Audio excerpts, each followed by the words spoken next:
clerk used to say. I guess we're going to begin, so I'll stop for now.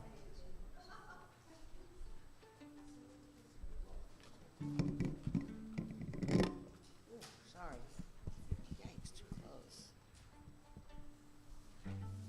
No.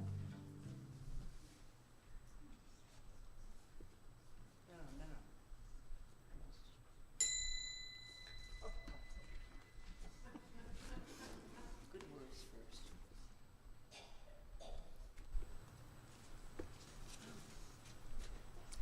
Good morning. Welcome to the Treasure Coast Unitarian Universalist Congregation in Stuart, Florida. Today is November 17th, 2024, and my name is Jackie Buckley, and I'm your worship associate today. We are a welcoming congregation. We welcome people of all gender identities, ethnicities, ages, and backgrounds. We're also on YouTube. Welcome, YouTubers. To be put on our mailing list or to find out more information about us, please look for TCUUC online. On our website, note the email link to request our online newsletter. And please, if you haven't already, just a reminder to silence your cell phones. And now we'd like to welcome any visitors who might be with us, if they're comfortable. I don't see any new faces. You're welcome to all of you. Our announcements this morning are printed in your bulletin. And just a few to mention here. Tuesday Brown Bag Lunch is going to be meeting here at the church and not at the Memorial Park downtown, at least for this Tuesday. On Wednesday at noon, the men's lunch is at the Key West Diner. And on November 24th, Sunday, Help Wanted, it says here, to see Pam Corbin to find out more about what you can do for that. And then I think Karen Olish wanted to say a word.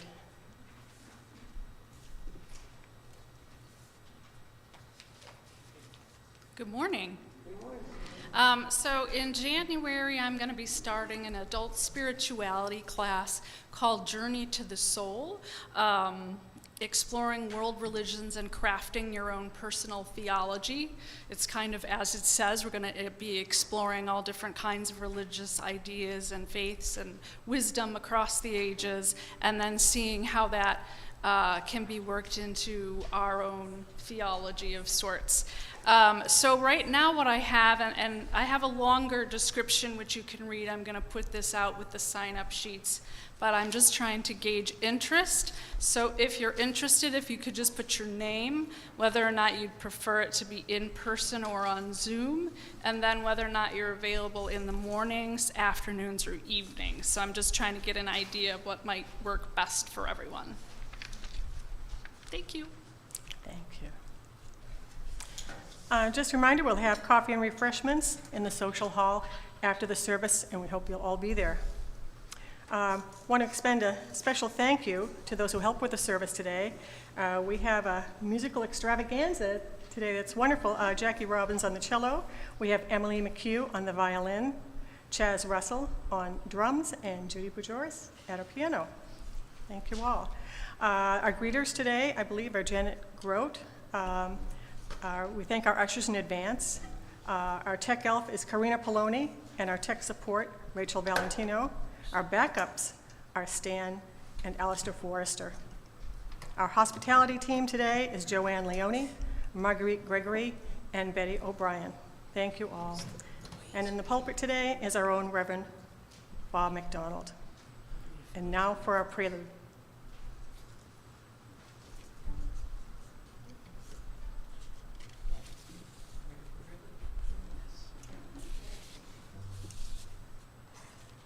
We've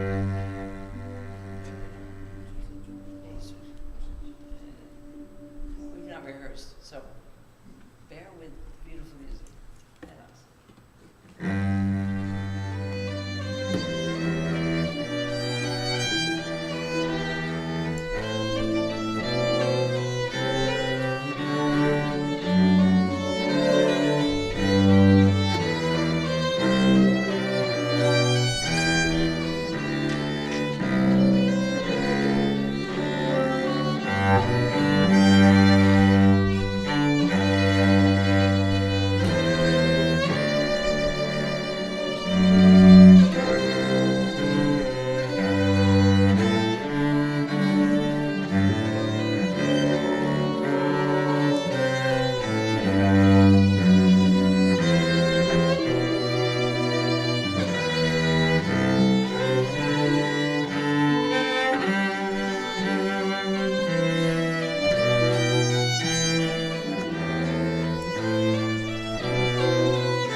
Thank you all.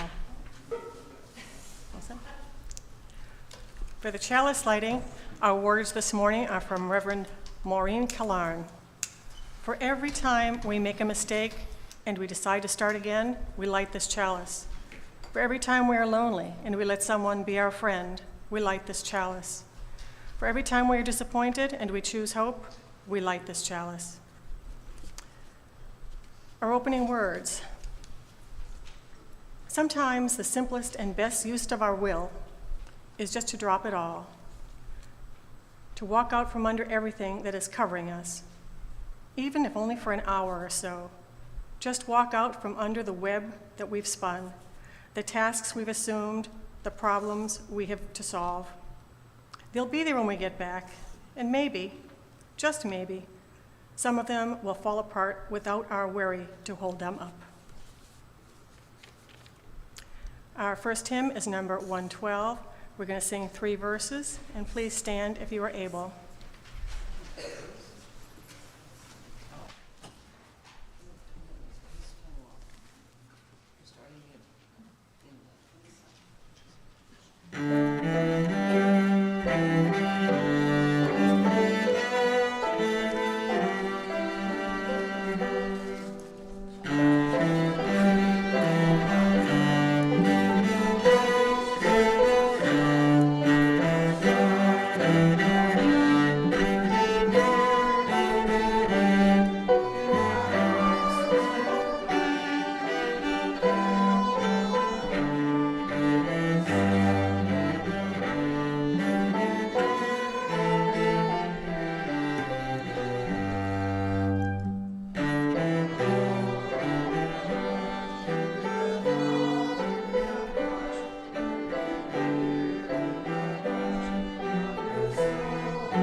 For our affirmation, let us recite the affirmation, speaking the first verse and singing the second.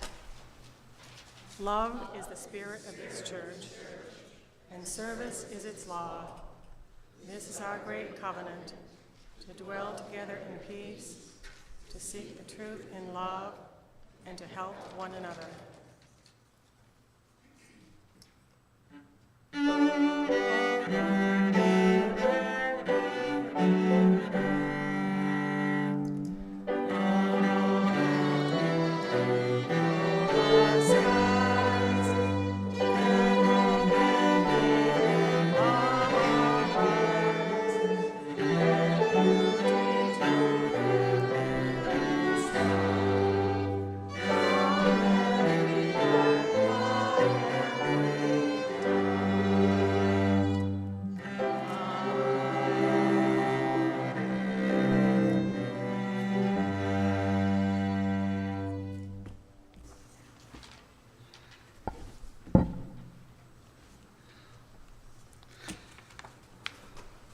"566, God is one," the back of the hymnal. We will read responsively.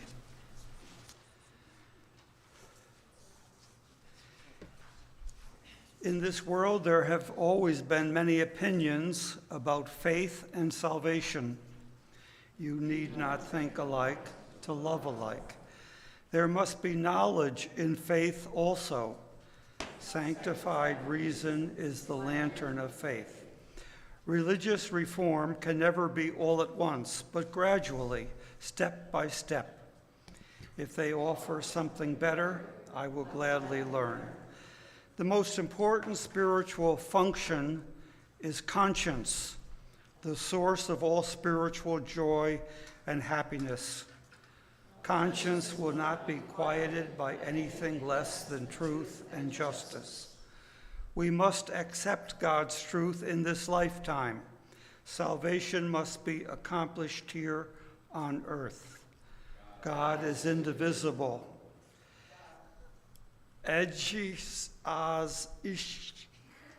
Wait a minute, it's right there. Edge odds Easton. God is one. Wow. Anyway, Francis David, adapted by Richard Fuchs. Which leads me to just mention, especially to our guest musicians this morning, I hope Jackie informed you that the minister especially appreciates it if you can slip in a mistake here and there. Oh, we're good at that. Try. Good. Matters of joy, concern, sorrow, we invite you to share yours, hoping you will know that you are heard and supported. We ask that they be brief and personal, that they not be announcements, that they not be political statements. Enough said. You know what we're looking for. And Jackie will move a stone. Who wants to break the ground here?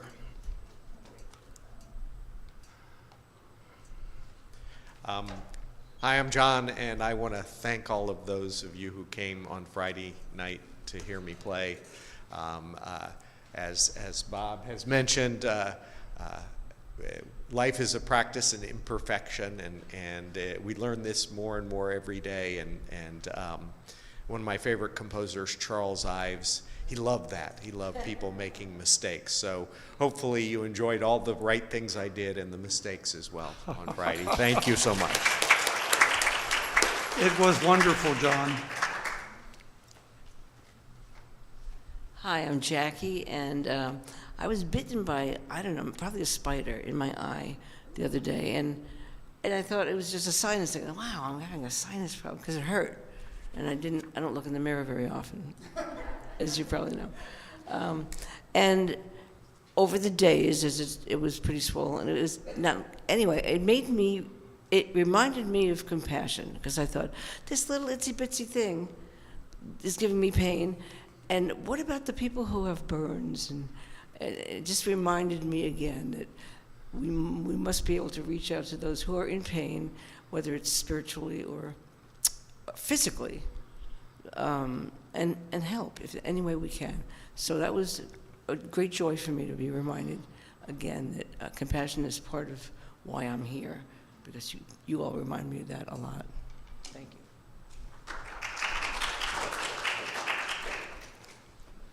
Thank you, Jackie, for that perfect segue. I'm Pat Burt, and a friend of mine is in deep emotional pain this week. She's worked for 13 years at a local gymnasium and has been harassed by a particular person, and she finally just quit and walked off a few days ago. It's been a huge part of her life. She's beloved. People who frequent the place have sent her on Caribbean cruises, bought her electric bikes, and many other kindnesses. She's a very special person.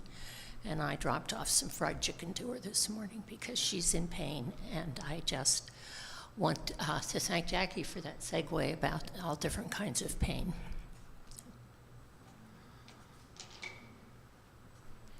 Anyone else? Can I share? Sure. And then Linda. Oh, I'm sorry.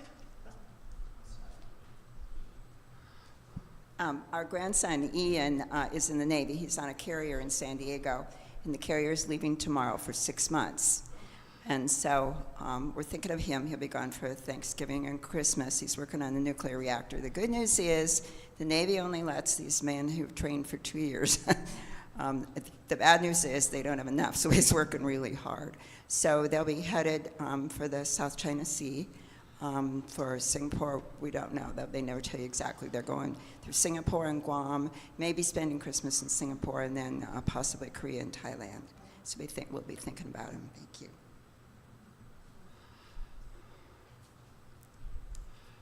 And on the issue of pain, I just want to share a joy that I continue to benefit from our Friday morning yoga class, chair yoga, and there's also Tai Chi available then. And as a chronic pain sufferer, you try and disconnect with your body, but it's really important to get reconnected to it and realize you can move past that. So I'm grateful for them. Thank you. Is there anyone else? Well, we always move one for people we don't say out loud. All of us have people on our minds and our hearts we care about, we worry about, and this is for them.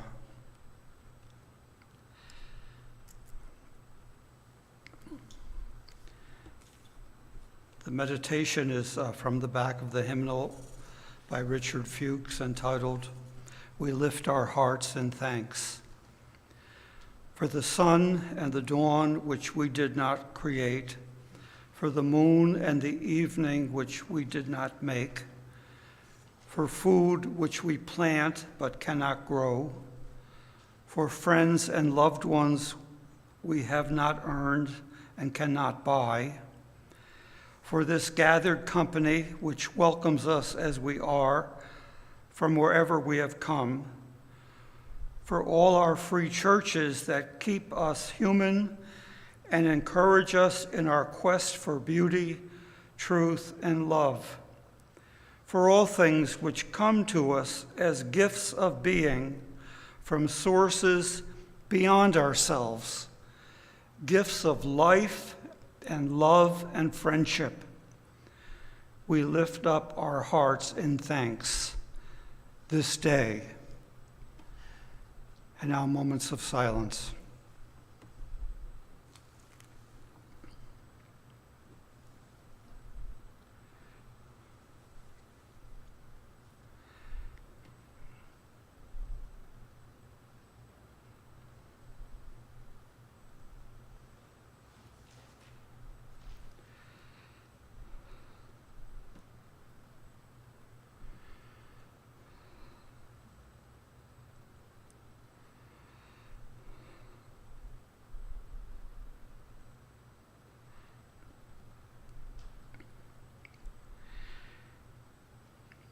And now, Spirit of Life, 123.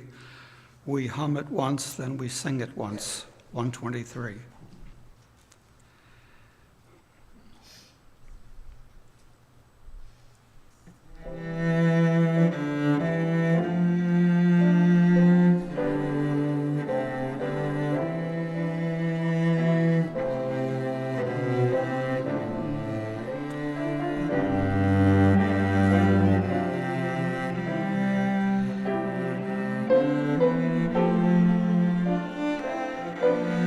Thank you.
keep saying, and I hope we keep experiencing, generosity here. We certainly keep experiencing good spirit here, or at least I do. And we have to ask you to be generous giving back so we can go on. I know I have 2 volunteers this morning. I can just feel them coming forward. 2 guys named John. Thank you, Johns.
I used to use the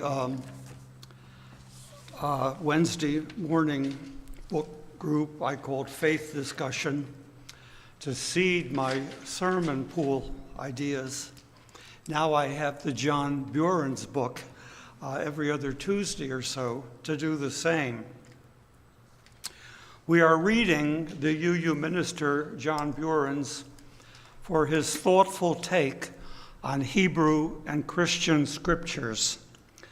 Like others, notably Bishop Spong, Buren's believes there is spiritual treasure in those scriptures, even if literalists, fundamentalists misread them and clobber any who disagree. You don't have to believe in the inerrancy of any scripture. Inerrancy means no error, no time-bound primitivisms, I call them, time-bound primitivisms, 100% truth for all time. One of my favorite primitivisms in Leviticus is where capital punishment is mandated for rebellious offspring. When I had preteens, I would hear, "You've ruined my life," usually referring to jeans, the purchase of jeans. The one who became a lawyer practiced by saying things like, "You may be able to go over wearing Walmart in church, but we go to high school, and we have to have a better brand on our torsos." That was preteen. It progressed to the point where the Leviticus line came to mind. I never threatened it.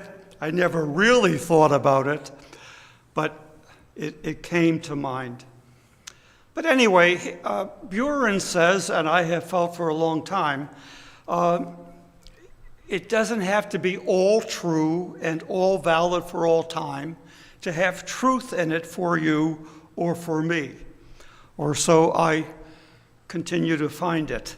Now, people have accused me of picking and choosing. Well, since I found that line in Leviticus, I have found a lot of other lines that I knew applied to then, but in my mind and heart don't apply to now. So that's the way it is. Buren's is the UU author who, along with Forest Church, another prominent UU Rev, wrote Chosen Faith, which is kind of a manual for UUs. a chosen faith. So what I want to talk about today, in maybe a kind of wandering style, is our two metaphors, grace and grievance.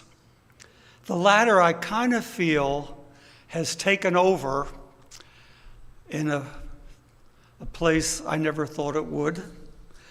The former, grace, I am hoping will still take over in me and in others. But the point is, two metaphors.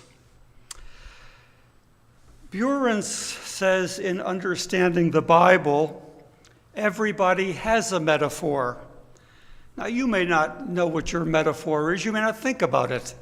You may think that's the kind of thing that ministers talk about or think about. But he says everyone has a metaphor, a picture that you help to interpret life for you and your place in life. He says everyone has one. Now, religion is metaphor talk. We have talked about that a lot. You can't talk about a lot in religion. We can't, progressives, liberals, whatever you want to call us. I guess we better stick with progressives.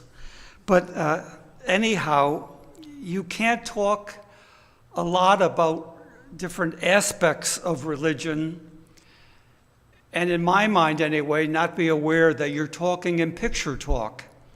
For instance, in the very beginning of the Hebrew creation story, you know, the deity walks in the garden.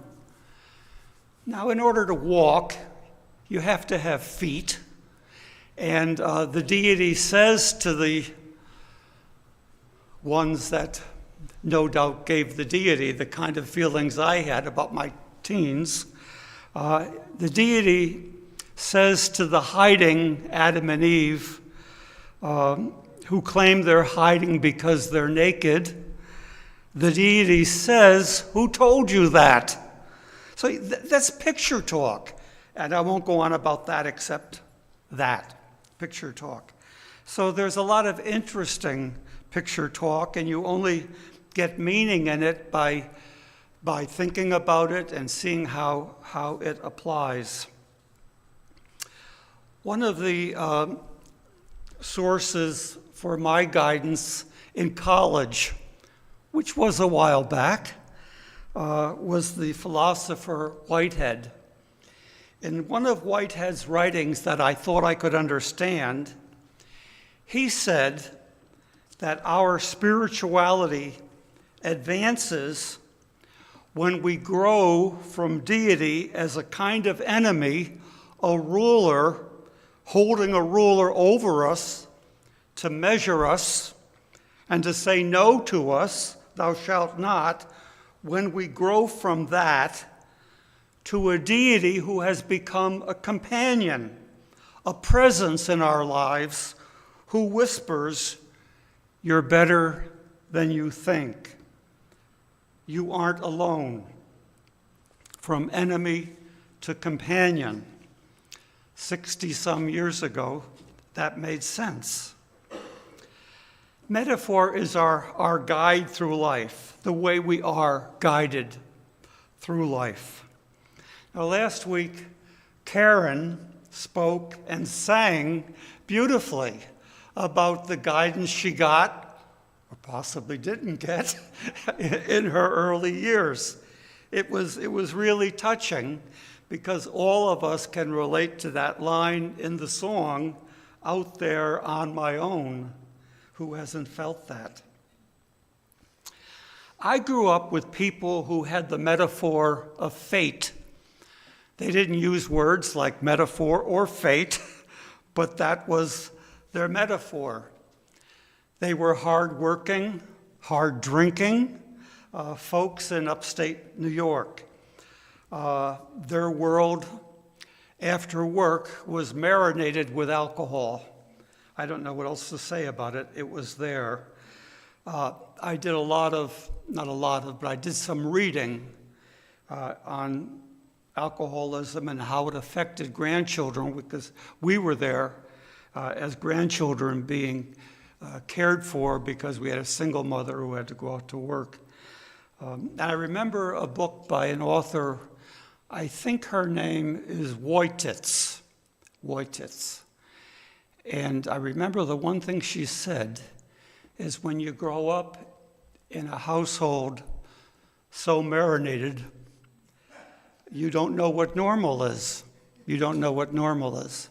And so a lot of times in life, I have thought, I don't know what normal is, but I'm still learning. I'm still learning.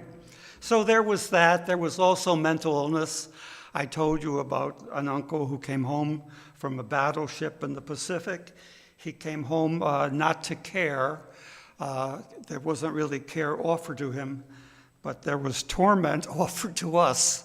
What would he be doing next? So fate was kind of the aura of that household that I grew up in, or started growing up in. And there were expressions I heard almost daily. There's only one I can remember, but this is from 75 years ago. The one I remember hearing a lot was, "The good die young. The good die young." I heard that a lot as a kid. What could that mean? I wasn't aware of anybody dying, so what could that mean? I also heard as a kid, "Be good. The good die young, and be good." I don't think this child's mind put that together. I hope not. Now, fate didn't seem so awful and odd when Doris Day sang "Que Sera, Sera," and I'm not going to sing it, but you know it. It sounds like it's something that could be trusted. What will be, will be. So people get through life with metaphors which help them make sense of their lives and their history. Karen Armstrong calls it mythology and doesn't have the negative slant on it that pervades our modern time, mythology. She writes clearly, mythology is how people get through this lifetime, not fantasies about another world. It seems to me there is a huge unwritten mythology in our time. I'm calling it a metaphor of grievance. Something's been taken from us, we've been robbed, and we got to get it back. And how do we do that? I think we're going to find out. Grievance. Now, I can't say that without also saying there's a lot of justified grievance. A lot of justified grievance. Now, upstate Troy, where I came from, was pretty broken down for a long period of time. And I heard about 10 years after I moved out to college that the town was so broke, it sold its snowplow equipment to the state of Vermont. And so for a while, it didn't have snowplow equipment upstate New York. There are a lot of broken down towns across the country. And I think we who don't feel broken down or robbed need to try harder to understand people who do. I know I do need to try harder. But there is a lot of, I think, justified grievance. Black people come to mind. Black people after slavery were not given land they were promised. They weren't. And those who found ways to get lands and homes often experienced mobs coming to burn them down. I mean, that happened, we know, in Tulsa. It happened in Rosewood, Florida. And Ocoee, is that how you say that? Ocoee? Riots, white mobs burning down black homes, killing a lot of black people. Once you no longer have your home, or you don't have a home because the land wasn't given to you as promised, you don't have something to build on and you don't have something to pass along. And now that's called generational wealth. You know, we realized, Lori and I, that once we could buy a home in Florida, we had something to use to buy another home when we wanted it. And we wanted to buy another home a few too many times. Never again, never again. But anyway, that's a justified sense of grievance, and I don't understand that sufficiently. I don't think most Americans do. Native Americans have plenty of justified grievance. My goodness, and I can't help but think from what I've read, Canadians have done better about dealing with this than Americans. Because for Americans to deal with giving Native Americans their due, just like giving freed slaves from way back their due, it means finding money that won't be available just to go to the people who don't need it. Native Americans are owed a lot. I can't help but add, and it's not too helpful to add this, but Gazan people are owed a lot. Now, the people of Gaza are dying in rubble and starvation over there, and the UN, all those years ago, said 2 groups of people will live on that land and claim it and just work it out. Look how it's worked out. And grievance just simmers. It won't go away, it just simmers. I think I may have mentioned that magazine editor on Amanpour, who painfully said, you know, there are 25 million roughly Israelis and 25 million roughly Palestinians, and they're supposed to sort that out on their own. And there are a lot of forces around who could help that to happen, but they're left on their own. It's not happening. A lot of grievance in the country is change, history, and things having gone downhill in a lot of places as factories have left. My home, Troy, was once known for Cluett and Peabody. Collars and shirts, long gone, became Arrow and left. Now it's known for 2 colleges and me. No, I don't mean that. I don't mean that. I hope I can live with the metaphor of gift and grace. And I hope I can do more to try to understand those who feel that life has just been stolen from them and they're going to get it back one way or another. And one way we know is through elections. Now, I know I have been given a lot of opportunity. A while ago, I got a lot of emails from my friends in high school about the death of our Latin 1 teacher, our 9th grade Latin teacher. He was a member of the church my brother and I found, and we knew him both at church and in school. He was our friend, a black man, a church organist, and a Latin teacher who called us frater, frater. To my brother and me, he repeated a word our family didn't have experience of, and that word was college. College. He expected it, and we didn't want to let him down. And so we got there. Gift more than theft, I think, explains the framework I find to work for my life. My life has worked out in that framework. It's a metaphor, but it's also a truth.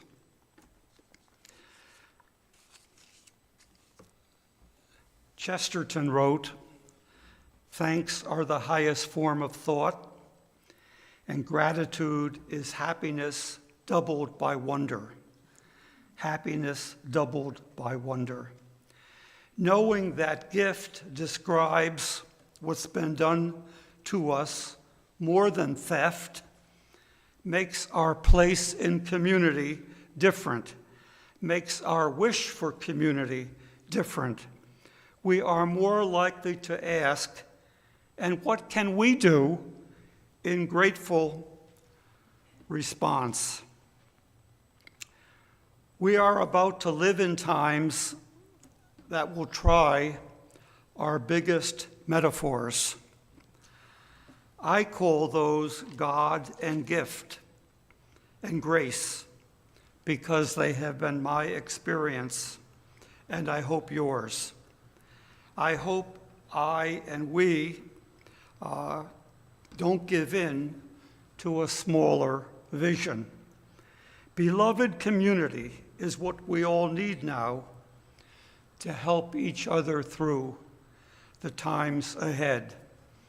And this time of year, mid-November through January 1, there are all kinds of reminders of gift, what people gave more than they could, so that we ended the year feeling like we had, like people around us had.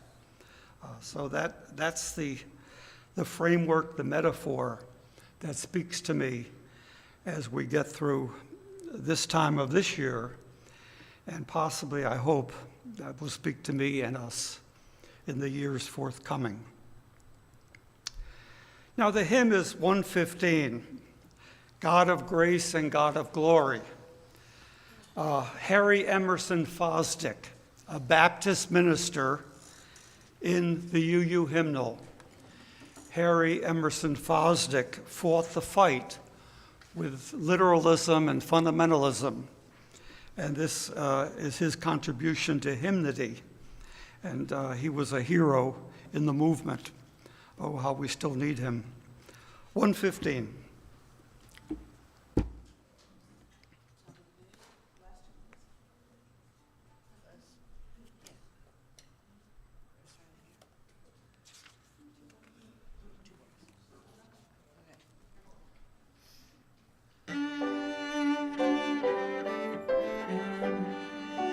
Let's stand.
Did we sing four? And we love mistakes. And there are no mistakes in jazz. Miles Davis said that. Thank you, Jackie.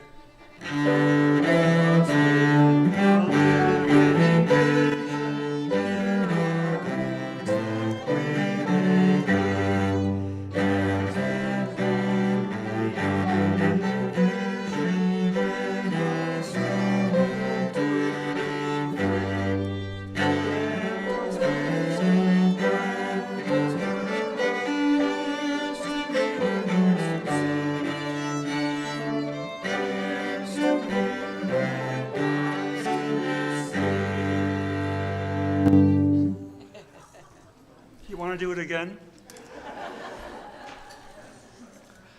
Again, thank you to our special musical guests this morning and to Jackie for the surprises.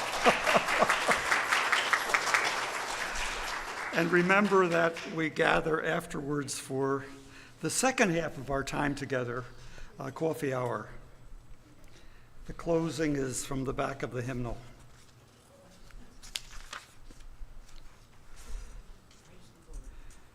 These words are from Navajo Indians of North America. Beauty is before me, and beauty behind me. Above me and below me hovers the beautiful. I'm surrounded by it. I am immersed in it. In my youth, I am aware of it. And in old age, I shall walk quietly the beautiful trail. In beauty it is begun. In beauty it is ended.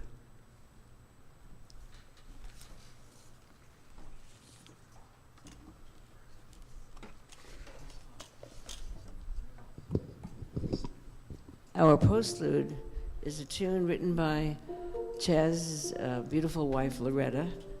She arranged it and composed the music, correct? Yes, her name is Loretta, and this is Praise the Lord.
Thank you all. Go in peace, and if possible, we would love to come back with the other players in our band that we've never performed with, and maybe do an afternoon 4 o'clock Sunday concert or something.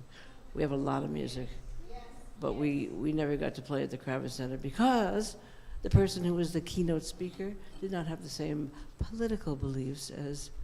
Are you saying you want to play more now? Oh, maybe. Is that all right? No, he's got family.